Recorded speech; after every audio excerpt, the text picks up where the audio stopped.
This afternoon, I'm in LOANHEAD in the Lothian constituency, campaigning for my good friend and colleague Charlotte Morley, who, of all the candidates that we are fielding, would perhaps be of the greatest use to the Scottish Parliament.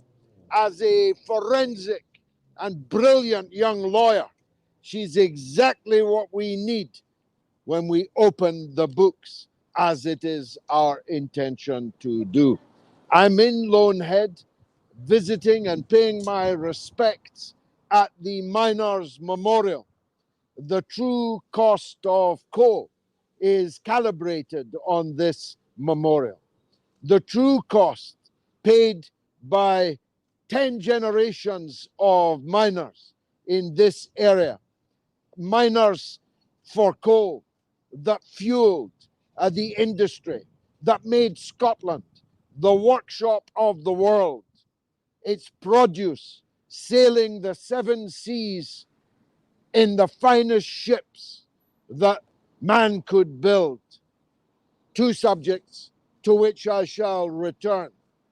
But first, I want to say that in a long life, and quite a successful one, by the grace of God, I have collected many valuable things, but one of the most valuable is my honorary membership of the National Union of Mine Workers, South Wales area, Mardy Lodge in particular, which I was honored to be given back in 1982. Don't tell the wife, but that's how long I have been fighting for working class people, and longer even than that. In 1982, I became one of that fellowship of men that was the Miners' Union. And the true cost of coal measures the number of men, 30, 42, 50, 46 men who were killed in pit accidents just in the Midlothian area, mainly at Bilston Glen, one of the great powerhouses of the Scottish and the British Industrial Revolution.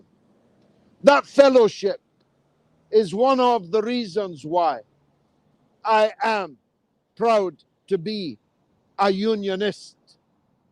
I joined the Transport and General Workers Union on Christmas Eve in 1973, when I was still a teenager and working in the Michelin tire plant in my home city of Dundee.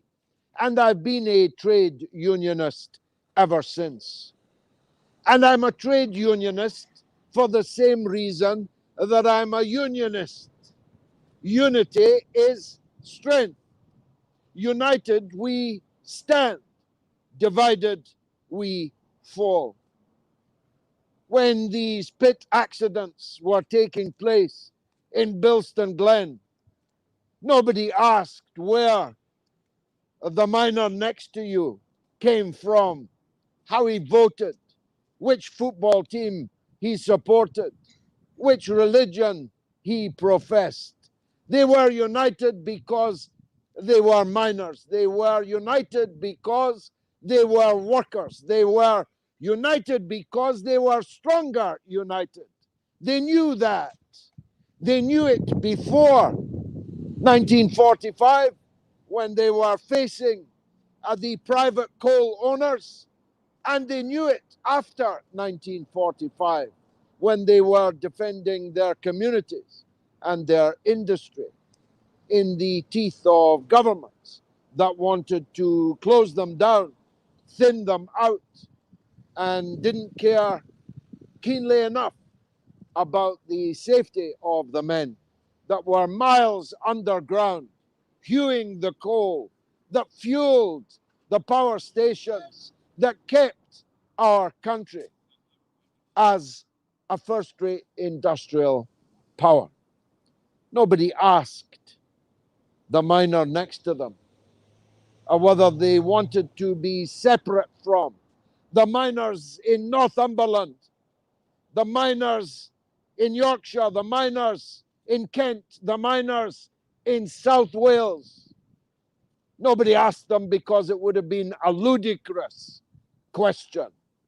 Because of all the people who know the value of unity, of union, of being together, shoulder to shoulder, miners know it, workers know it.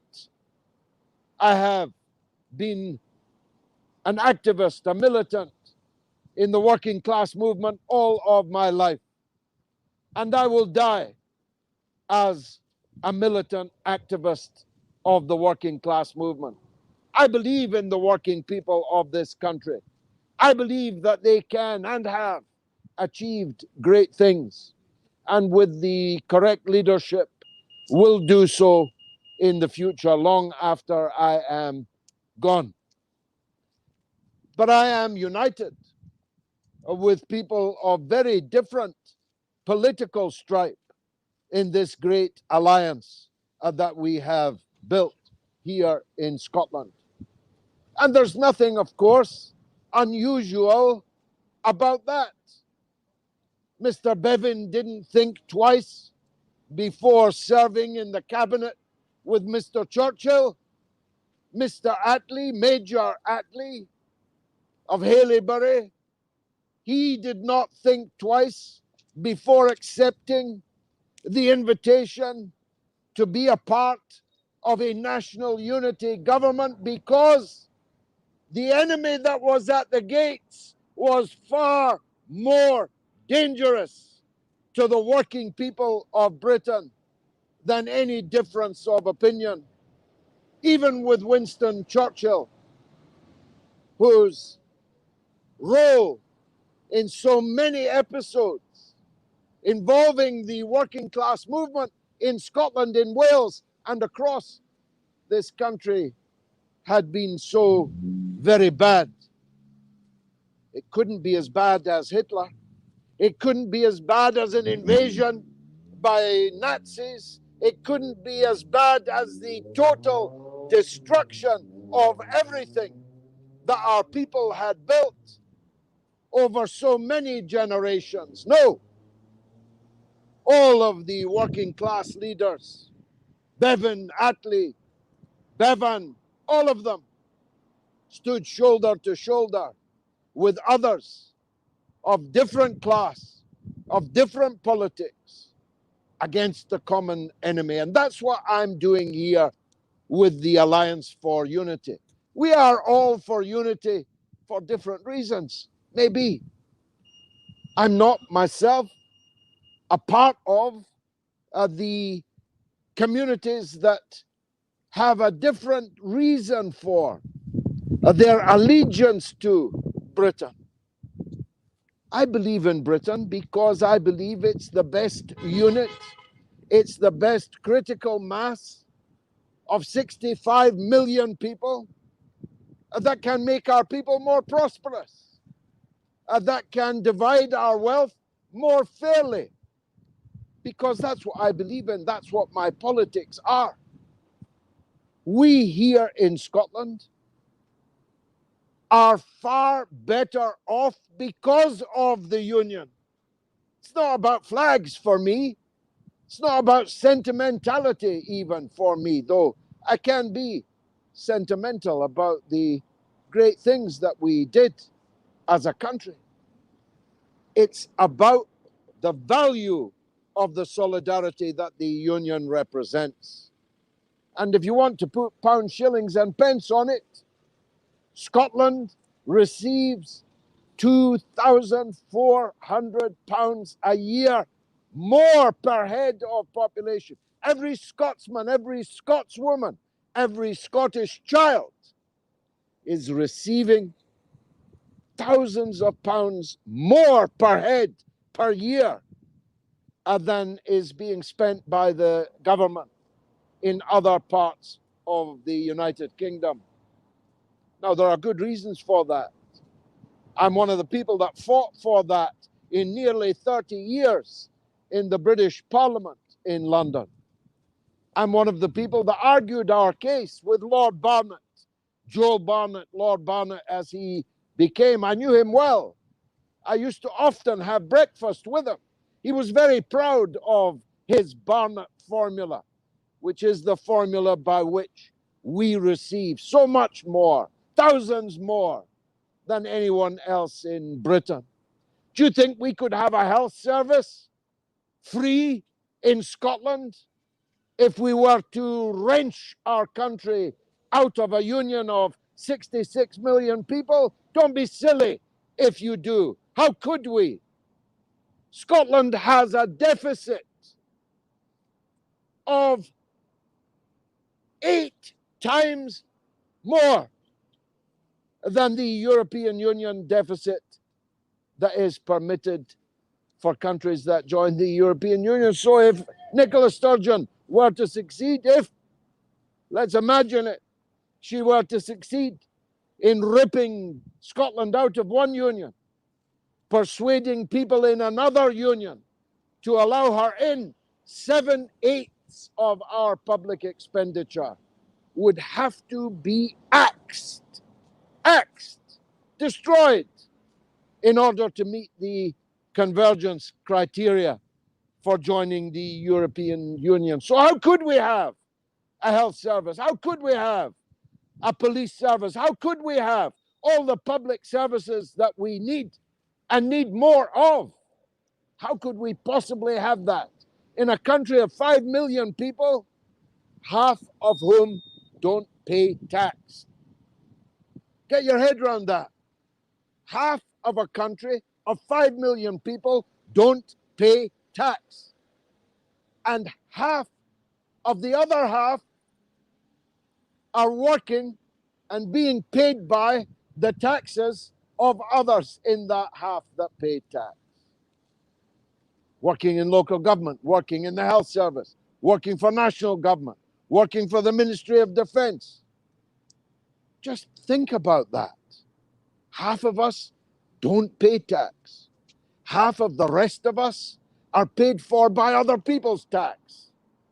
How could we possibly have even the life that we have now, which is not nearly the life that we deserve and that I fight for in my day job as the leader of the Workers' Party of Britain?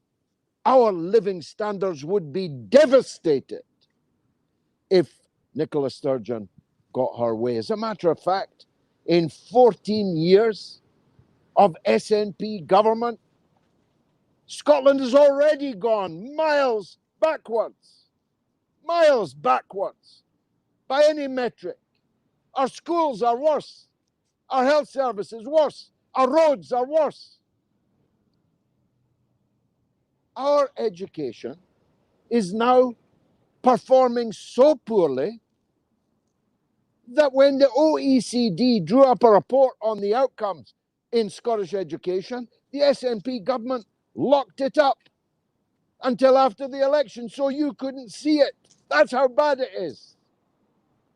Scottish law, of which we used to be so proud, now is such that it has become a byword for malicious prosecution of individuals targeted by politicians. Imagine what a country to be in, where the government's enemies become the police's enemies, and the government's enemies become the prosecution service's enemies. Ask Alex Salmond about that. If you don't believe me, the SNP conspired to put Alex Salmond behind bars for the rest of his life. He's the same age as me and not nearly in such good condition. He would never have come out. That's what the SNP did to their own former leader, the former First Minister, using the prosecution authorities and the police to do so. Never mind Alex Salmond. What about the Rangers administrators? You think Alex Salmond's prosecution was expensive? Wait till you hear this. The Crown Office has admitted to having maliciously prosecuted the administrators of Rangers Football Club. And it's already had to compensate just one of them £24 million. That's big money. £24 million for one of them. There's 7 of them. 6 more coming down the pipe. Do the maths. Even if you were educated in Nicola Sturgeon, Scotland, you can do those maths. We are in for £100 million, at least, in compensation to people that were maliciously prosecuted. Their words, not mine, by the Crown Office working for Nicola Sturgeon's government. I could go on. In fact, I could go on all day. My wife says sometimes I do go on all day. Let me just turn back to the point I made right at the beginning. The men who dug the coal here did so to fuel our industrial revolution, which made us a powerhouse in the world.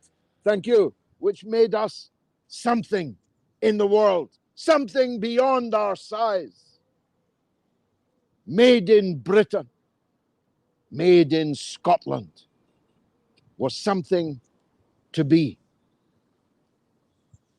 We who built ships of steel when the Americans were still cowboys riding the range, now cannot build ferries to ferry people to and from our own islands.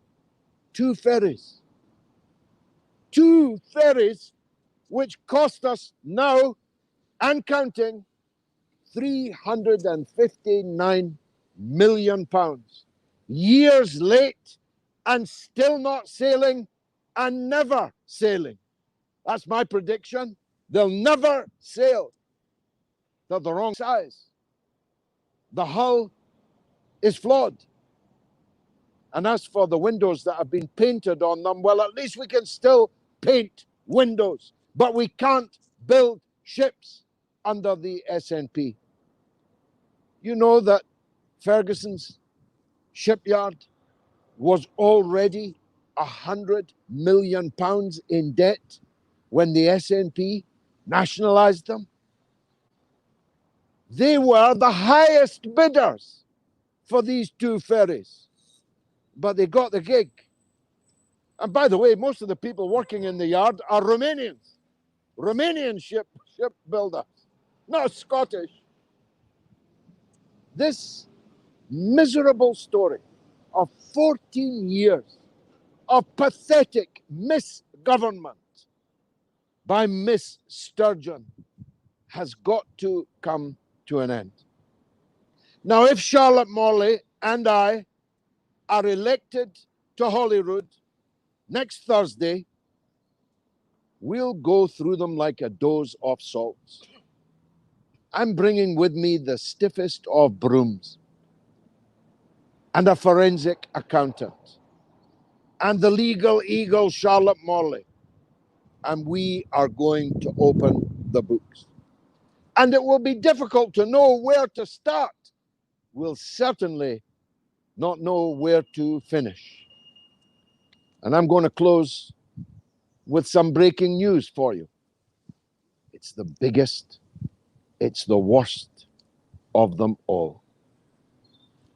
A dodgy Indian entrepreneur called Gupta is in to your pocket for £750 million. £750 million of your money is already legally committed to him. Mr. Gupta, about whom no one did any due diligence, because if they had, they would have known just how dodgy he was. But they gave him a 115,000 acre Highland hunting estate They gave him £7 million to start smelting, and they signed a contract in your name to pay his bills for electricity to the value of £750 million. An unbreakable contract.